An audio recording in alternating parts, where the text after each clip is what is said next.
బీజేపీని ప్రతిదానికి విమర్శించే కాంగ్రెస్ కమ్యూనిస్టు అభిమానులు ఈ వీడియో తప్పకుండా చూడండి. భారత రాజ్యాంగం ప్రకారం రాష్ట్ర మంత్రివర్గం అంటే council of ministers size assembly సభ్యుల సంఖ్యలో 15% మించకూడదు. అంటే కర్ణాటక అసెంబ్లీలో మొత్తం 224 సీట్లు ఉన్నందున గరిష్టంగా 34 మంత్రులే ఉండవచ్చు.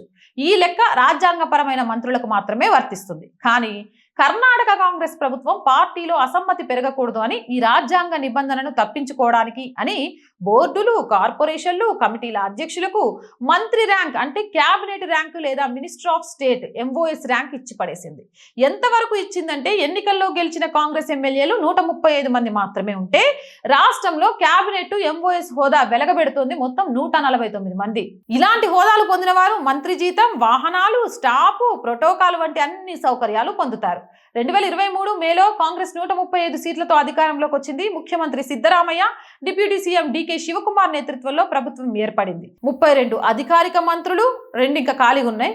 43 మంది ఎమ్మెల్యేలకు క్యాబినెట్ ర్యాంకు, 11 మంది ఎమ్మెల్యేలకు MOS ర్యాంకు, 9 మంది నాన్ ఎమ్మెల్యేలకు క్యాబినెట్ ర్యాంకు, 54 మంది నాన్ ఎమ్మెల్యేకు అంటే పార్టీ కార్యకర్తలకు MOS ర్యాంకు. 2019లో బీజేపీ అధికారంలోకి వచ్చిన తర్వాత ముఖ్యమంత్రి BS యడ్యూరప్ప మరియు తర్వాత బసవరాజ్ బొమ్మాయి నేతృత్వంలో ప్రభుత్వం 2023 వరకు నడిచింది. 2021 ఆగస్టులో బొమ్మాయి 29 మంది మంత్రులను చేర్చుకున్నారు. ముఖ్యమంత్రితో కలిపి మొత్తం 30 మంది ఉన్నారు.